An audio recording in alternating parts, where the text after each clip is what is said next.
Hey everybody. I've been going through a bit of a thing lately that to me feels like a bit of a midlife crisis.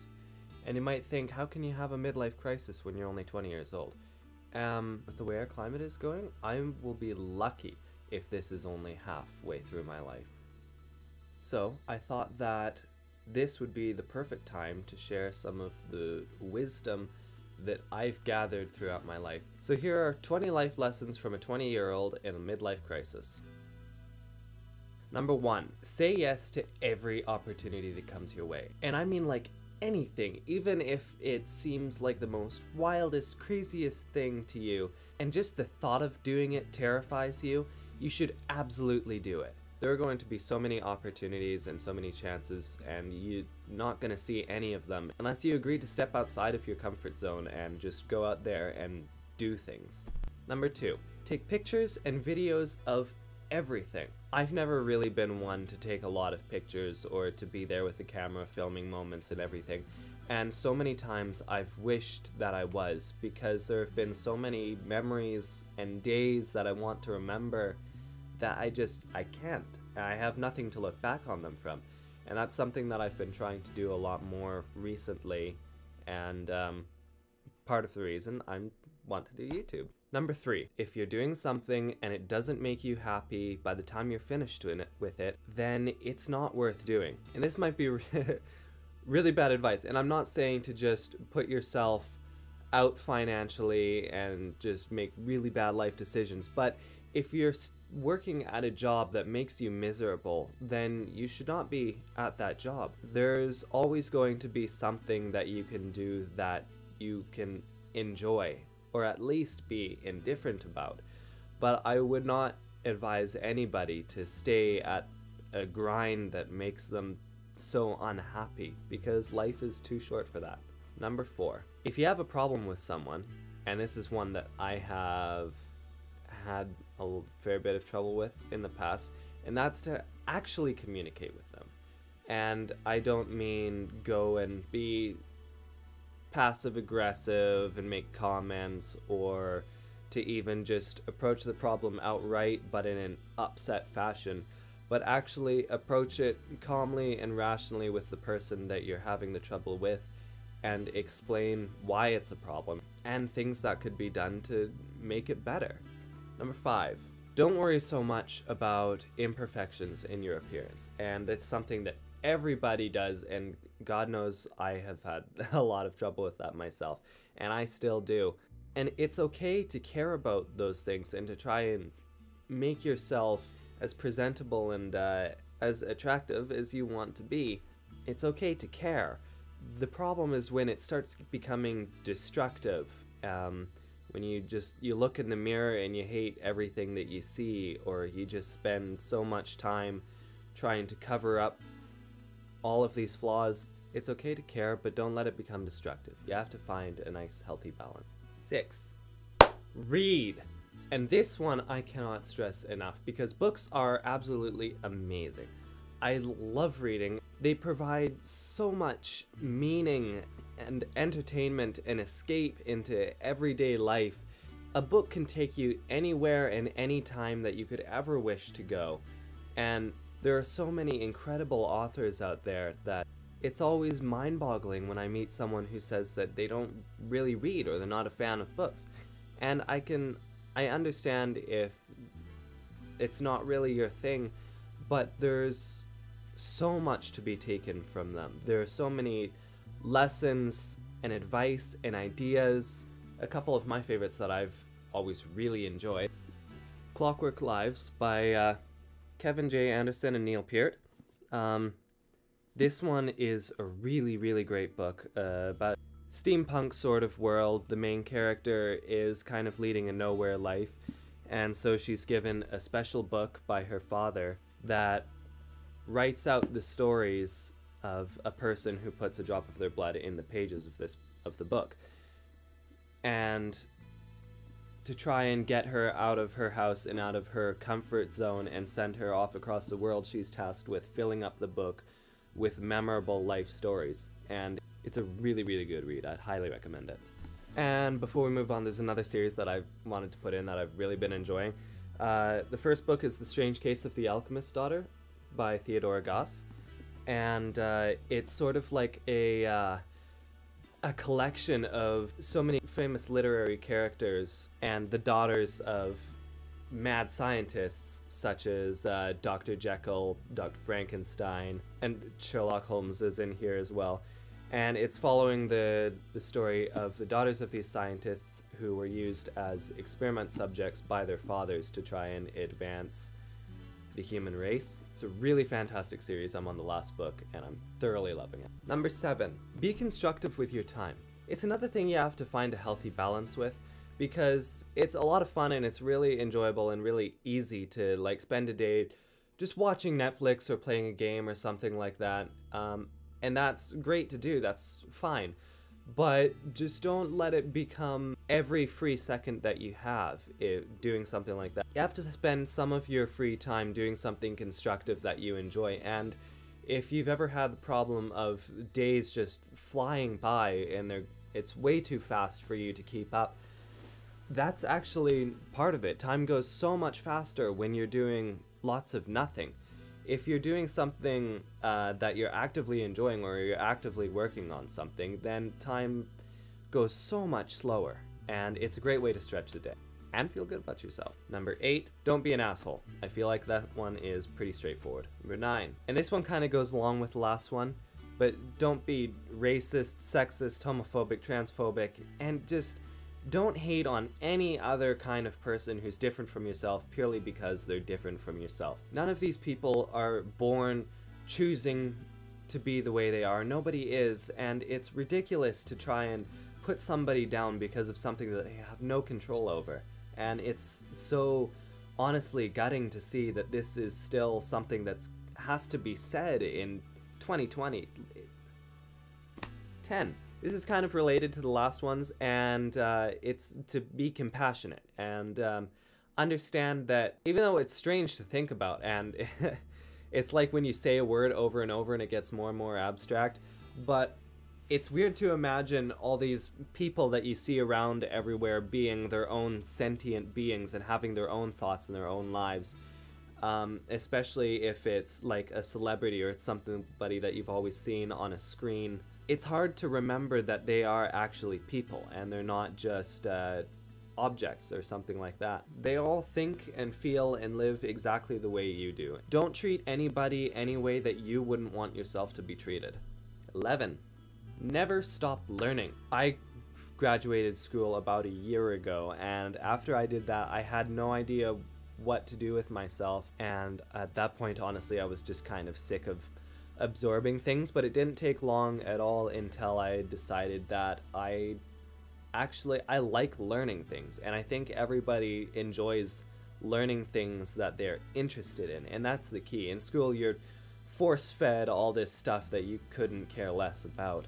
Never stop actually investing yourself in things that you enjoy. For me right now, I'm studying French for a trip that I'm going to be making in the spring, and after that I'm going to be working on Swedish. I really love languages, and every once in a while if something interests me, then I'll go and I'll research it and teach myself as much as I can about it until I either find that it's a lasting passion and I can keep learning about it, or I find that maybe it's not something that I was too interested in after all and I can just drop it. But everybody has so much potential in them and so much capacity for knowing and doing. It would be such a tragedy to not use that potential to its full capacity.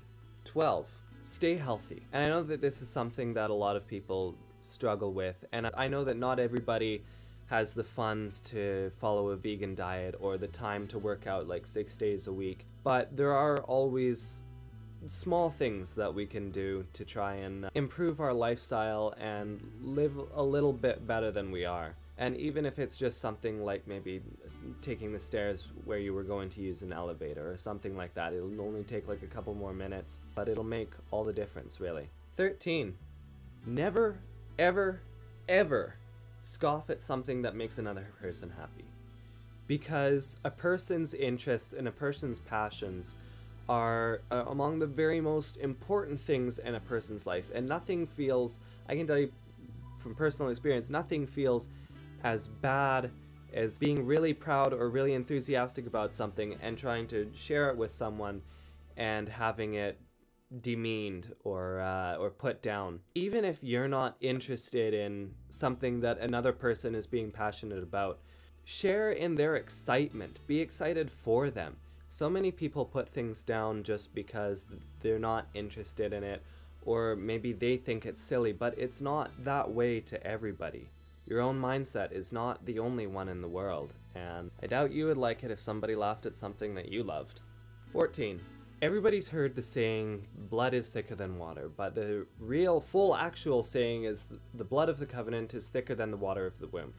And that's to say that family's not everything.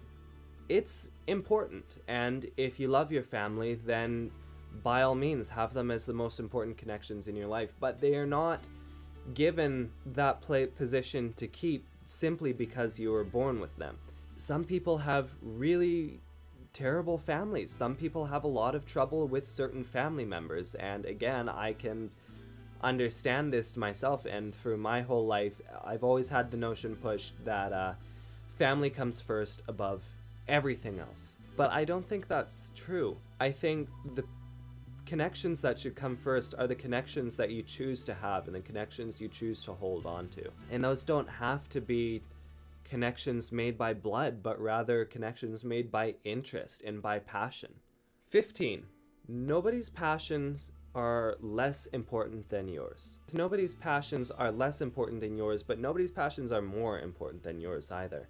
And it's about finding a healthy balance. People often forget that they're able to take care of themselves and help others in need at the same time. It's not something where you have to choose one or the other. Which brings me to number 16.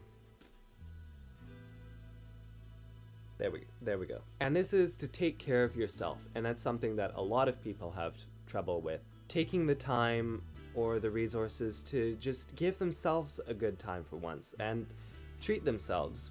Some people are just always working or always doing things for other people, and they forget that they have needs of their own. And if you don't validate these needs, if you don't give something to yourself every once in a while, you're gonna run yourself right into the ground. And then once that happens, you won't be able to help anybody at all. So take care of yourself. Number 17, take care of the environment as well.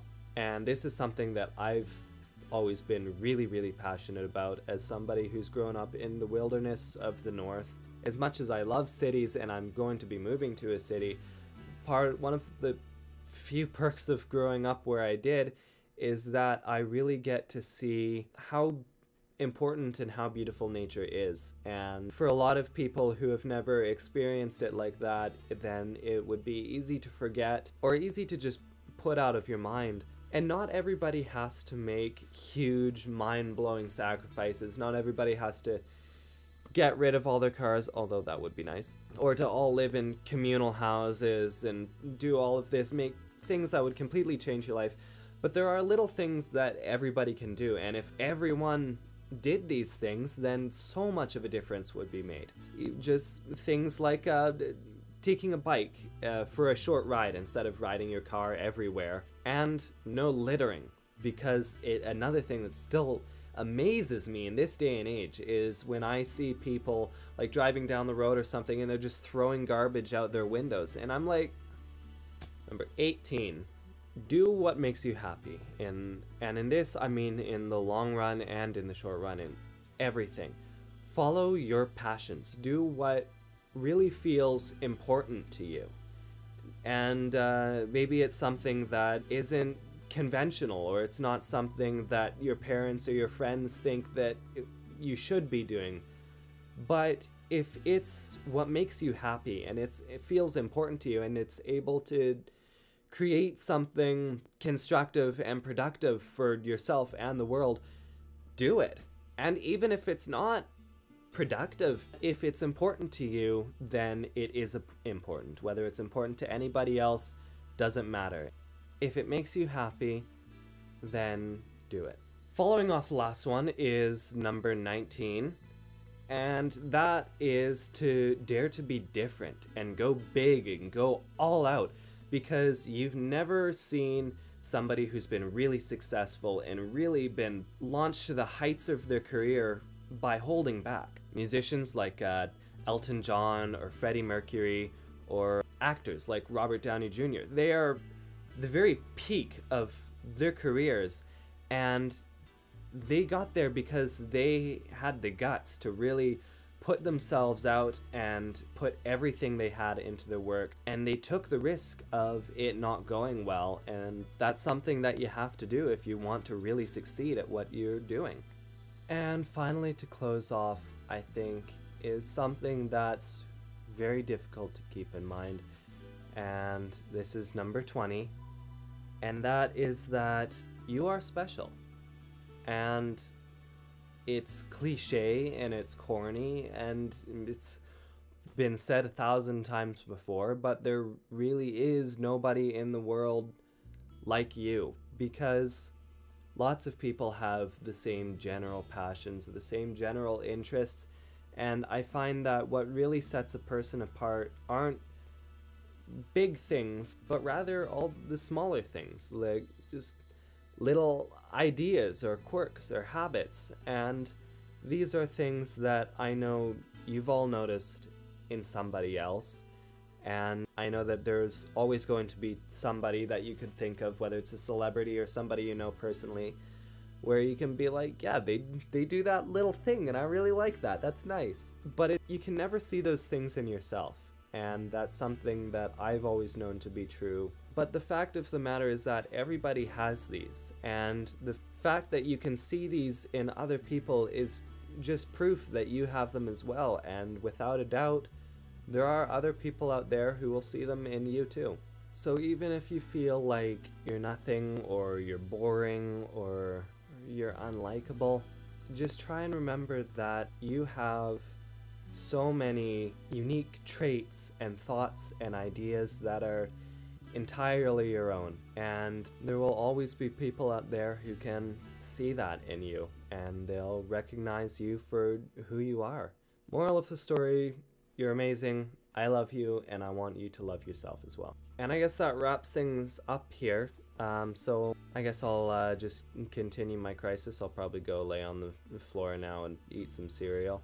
Anyway, I really hope that you enjoyed the video, and if you did, I would really appreciate it if you could give it a big ol' thumbs up and maybe subscribe, and that way I can see you in the next one. Bye.